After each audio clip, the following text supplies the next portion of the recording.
ঝালমুড়ি আলাম আমার কাছে মুড়ি হইতে আসছে। একজনে খাবে কি শুকনা মরিচ, একজনে খাবে কাঁচা মরিচ, কি মামা?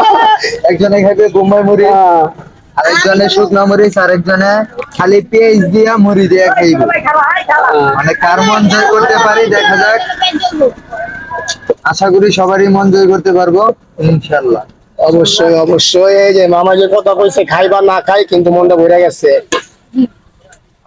মামার মুড়িটা দেখ, মুড়ির দোকান দেয়। এই যে যে আমুলিয়া গিরিক মডার্ন টাউনে আসবেন কলেজের পাশে, এই যে মোটটার ভিতরে এই যে মামার মুড়ি, ঠিক আছে, একমাত্র মামাই আছে। তো আশা করি ইনশাল্লাহ আপনাদেরকে খাইয়া অবশ্যই আমরা রিভিউটা বলবো। তো আশা করি ইনশাল্লাহ ভালোই হবে মামার ঝালমুড়ি। আমরা বেশি না, 10 টাকা করে নিয়েছি, 5 জন তো 10 টাকা নিয়েছি। আমরা তো মানে পকেটে ওরকম টাকা বসা নাই, 5 টাকা করে নিতেছি। 5 টাকা না 10 টাকা করে মামা, না 10 টাকা করে নিতেছি। মুড়ি খাই আমরা রিভিউ দিব আপনাদের, ঠিক আছে? মামার চিনা রাখেন, আহ আমার দোকানে আইবে।